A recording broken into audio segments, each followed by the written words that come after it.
have some Argostar action for you today, along with Runick, and Metamorph leaps back into action too. You guys smash the link, grab out of that subscribe button so you guys don't miss out more awesome content. So I actually found a really cool Argostar list that actually made some success out of its events. And you don't really get the chance to see a lot of Argostar, making its rounds anymore, because I feel like the people that choose to experiment around with this deck do usually have a more low to the floor type of environment that they can play a deck like this in. And also, with the way things are, we don't really have a lot of good access to things like MX Saber Invoker, which would be, fantastic helps to these sorts of strategies. But basically, you're doing a super hand trap heavy version here with this, as you should be, but you're also packing in a Do-Do-Do package with the Go-Go-Go to kind of help you get some of those level 4 stat modifiers that you're going to want to be able to get into the Adventurous Arion here. And honestly, it's just all the way from there, because all Arion needs to do is toggle you on into Field Spell, and you're basically off to the races. It's one of the cool things about a deck like this is once you initiate, get the pieces together, and start pulling it off, you're just really good to go. I also do see down here that we have the Wonky Quartet. We have talked about this card because it is a hilarious thing, but it's unaffected by other card effects. And then if this card is Exceed Summon, once per turn during your standby phase, attach top 3 cards of this card to this card as material. Then apply the following effects based on the number of monsters attached to this card. 4 or less, give control of it to your opponent. 5 or more, take 400 damage for each material this card has, and if you do, destroy all other monsters you control.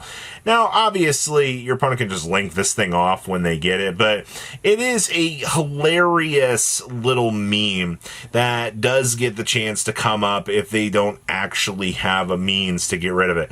And you know what? I appreciate that. Also, some good defensive options available in this list. Good stuff. Next up, we have Runick for you. I have been quite impressed with Runick. I did a little bit of digging just because I was curious. I was like, what's a current Runick list supposed to look like right now? What options are we supposed to be having? And as you can see, we're going with Vanity's Fiend. Nobody's really respecting Imperm right now as a card. And if I don't have to worry about Imperm, that means that Majesty's Fiend is just absolutely a free menace. Like, what's my opponent gonna do? Summon a couple of yummy monsters and not attack over it? That's where I am right now. You establish your giant floodgate monster, you're good to go. Now, unfortunately, because Malice still exists in the back of our minds, we have to play something like Soul Drain here in order to kind of offset some of the stupidness that comes with it. I know, it's a very inconsequential piece of the format that we have to deal with. I hate it, but you don't have a choice. You could try playing without this, and then the minute that, one player shows up to your locals and just absolutely devastates you with Malice, you're just going to be like, why do I play Runick right now?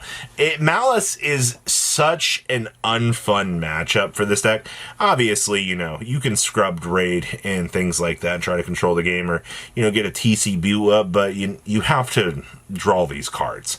Also, you do see this deck is playing Upstarts as our additional draw power. No Desires, which I think is fine in a sense. As long as you get into boss card, you good. Aside of that, we have Destructive Darumas for board clearing.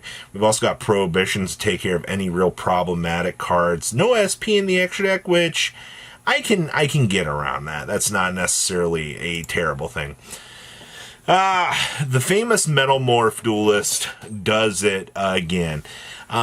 This duelist has had probably the best arc with this deck out of most players in the modern era scene.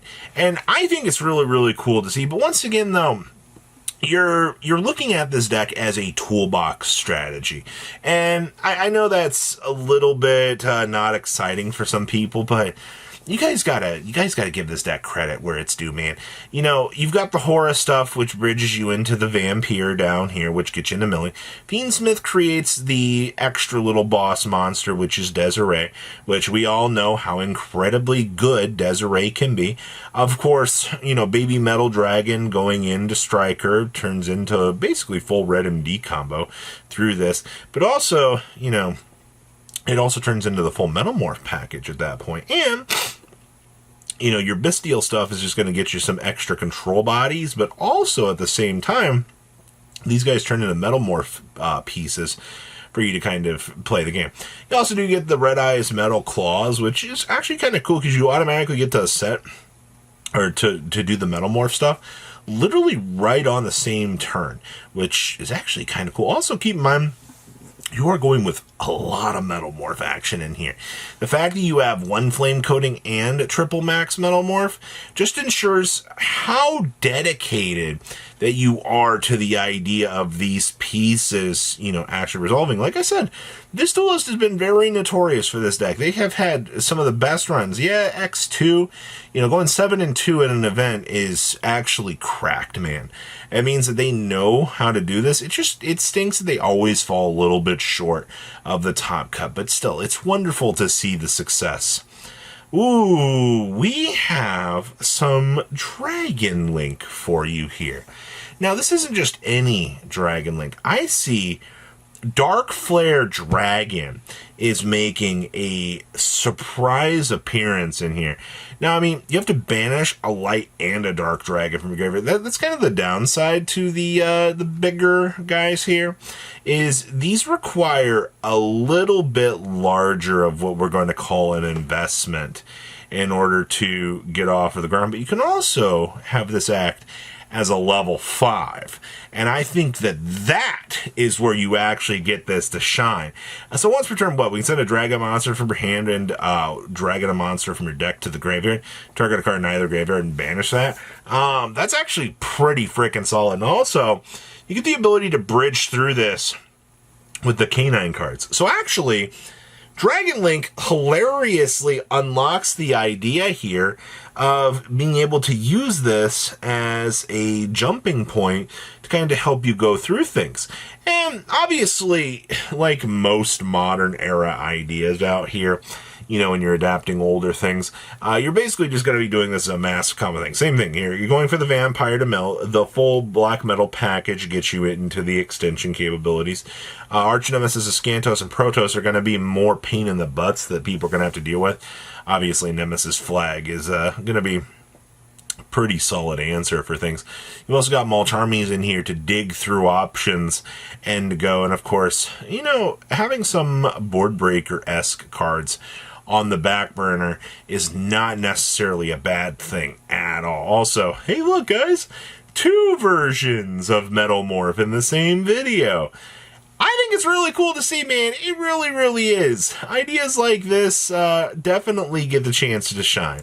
Next up here, we just got Yummy. Now, this was the infamous $100 Yummy build that any player could initially pick up and play decently well on a competitive level. And I thought this was really cool to just toss into this video and showcase, because budget players, yeah, $100 is not necessarily budget to some people, but if you're going for a tier 1 deck, all right, and I mean, some of the most expensive stuff you've got going on for you in here are going to be the Fuas and like the modern era staples. Droplet's got a little bit of value on the back end of things, but it's not necessarily going to break the bank when you're dealing with this, which I think is actually a fine thing to see. It just means that since you are on a budget, you have to maximize on like strange things. Like Yummy Surprise, for example, is a 3 of in this list, which it's fine. It's one of the cool things about Yummy. Like your whole extra deck, like I honestly think this is probably your most expensive card, like $16, honestly. But when you fundamentally get the chance to look at how the format is going right now, it's pretty cool just to see how cheap some of this game can actually be. So I like this. I really, really do. And I hope that somebody out there actually does have a chance to be successful with more budget Yu-Gi-Oh! But what do you guys think about all these cool lists? Please comment down below, tell me what you guys think, and I'll see your beautiful faces back here later in the day, guys. Peace out. Patrons, thank you.